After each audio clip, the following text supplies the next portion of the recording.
चलिए बच्चों, आज हम बहुत ही इंपॉर्टेंट टॉपिक स्टार्ट करेंगे। तो आज का टॉपिक रहेगा लेटर राइटिंग, और ये आपके एग्जाम में 10 नंबर का पूछा जाता है। और बहुत ही इंपॉर्टेंट टॉपिक है, इसके बिना पेपर आपका इनकम्प्लीट है। ठीक है, जरूर करना है आपको।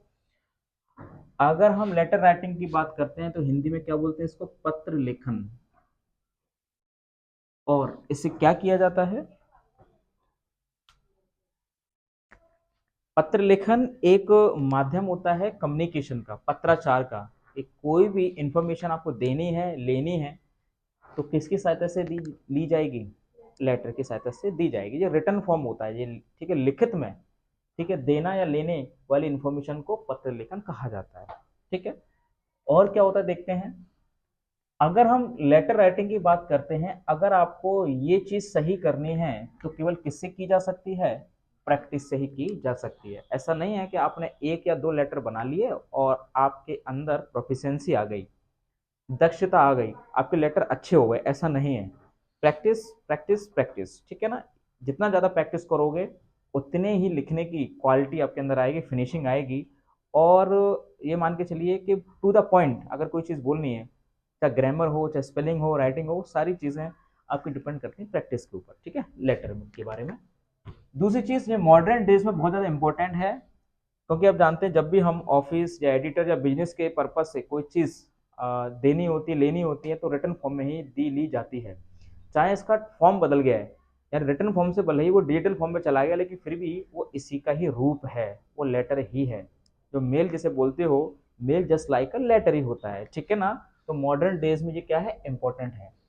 क्या फीचर्स होने चाहिए जब भी हम लेटर राइटिंग की बात करते हैं? तो लेटर राइटिंग में ऐसे कौन से पॉइंट्स हैं जिसे हमें ध्यान रखने चाहिए, इनके ऊपर काम करना चाहिए? पहली बात कि लेटर हमेशा सबसे पहले हमारे सिंपल लैंग्वेज में होना चाहिए और क्लियर होना चाहिए। सिंपल का मतलब केवल आप छोटे छोटे सेंटेंस में बनाइए, बेटर है। और ऐसी वोकेबलरी का यूज कीजिए जिससे कि आपको भी अच्छा लगा, सामने वाले को भी समझ में आए कि इस शब्द का मतलब ये होता है।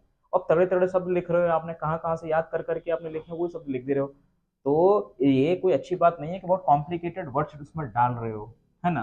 और क्लियर का मतलब साफ साफ भाषा में लिखना है। ऐसा नहीं चिपका चिपका के लिख रहे हो, एक लाइन के नीचे एक लाइन चिपका दे रहे हो, स्पेस नहीं है ना।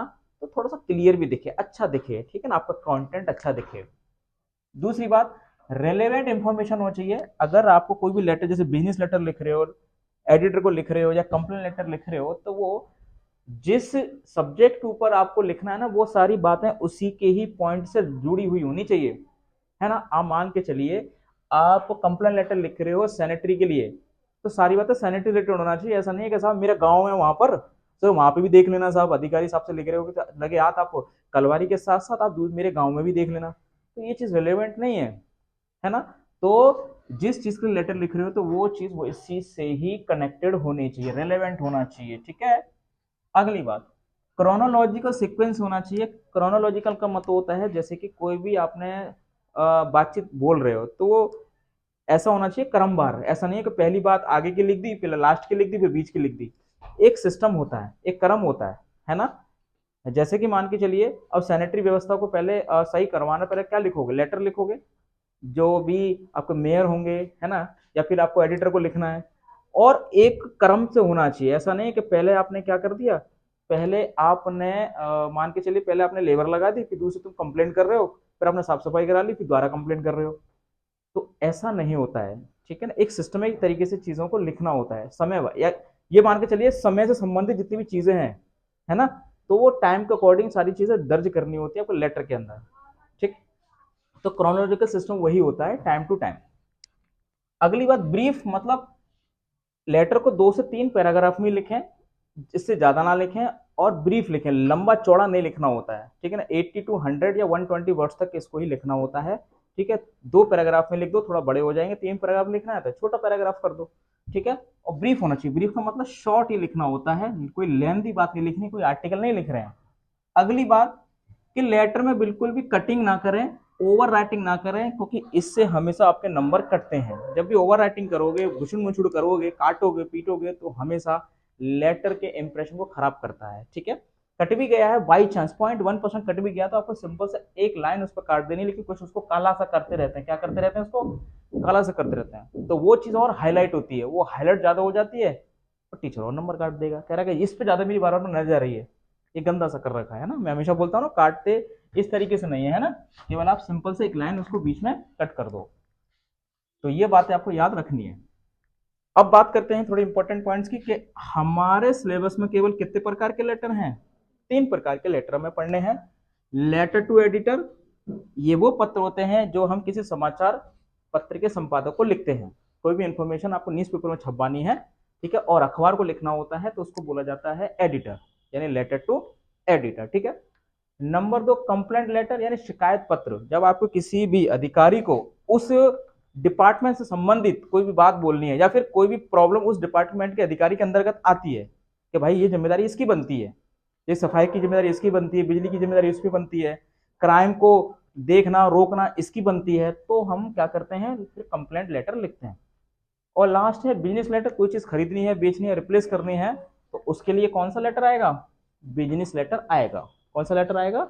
बिजनेस लेटर आएगा। ओके, तो आपके सिलेबस में 3 तरह के लेटर हैं, एडिटर, कंप्लेंट और बिजनेस लेटर, ठीक है। बात क्लियर हो रही है?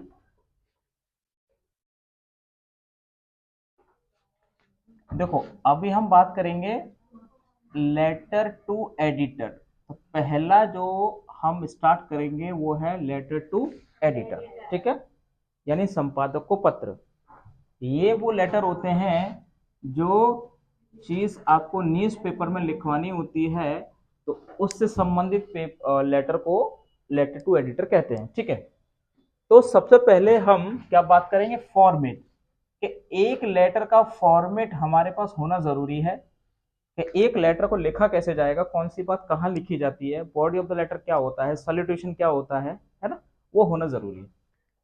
तो फॉर्मेट के लिए मैं आपको थोड़ा सा बताता हूँ, फिर एक मैं लेटर आपको कराऊंगा। तो सपोज करिए जब भी आपको लेटर लिखना है तो आपके पास क्या होना चाहिए?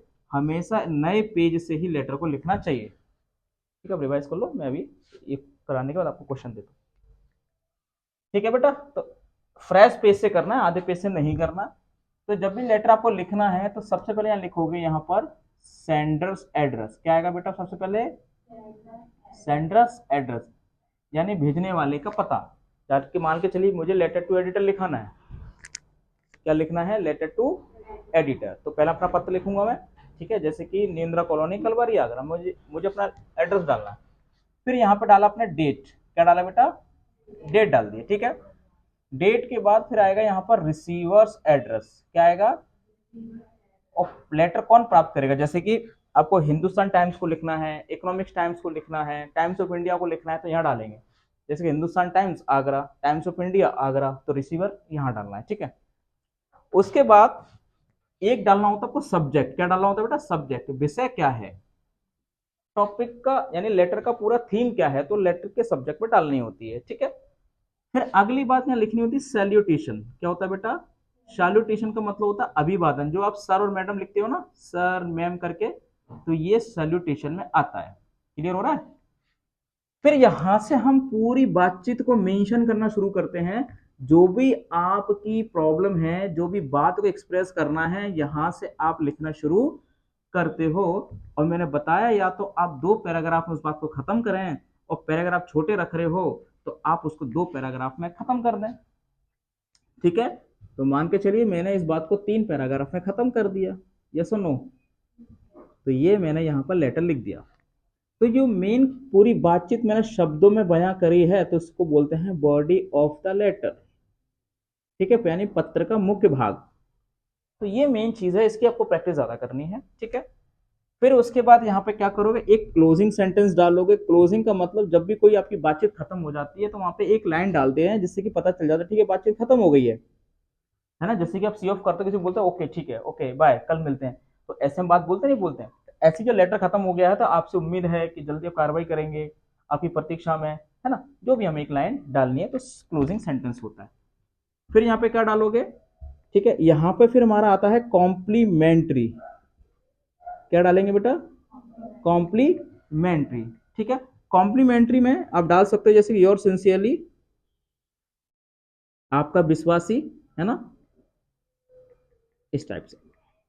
यहाँ नेम भी डाल सकते हो। ये नेम तब डालते हैं तब हम इनफॉर्मली किसी को लिख रहे हैं, लेकिन जब आप एग्जाम में लिखोगे तो नाम मेंशन नहीं करना है। ओके, आपको एग्जाम में नाम मेंशन नहीं करना, लेकिन जब हम इसे डायरेक्टली लिख रहे होते हैं तब हम करते हैं, ठीक है। लेकिन एकेडमिक स्टडी कर रहे हैं तो यहाँ पर नाम मेंशन नहीं करना। तो ये फॉर्मेट है आपका लेटर टू एडिटर का, है ना। अब हम पढ़ेंगे, ठीक है ना, एक लेटर में आपको कराऊंगा अभी, फिर और समझ में आ जाएगा।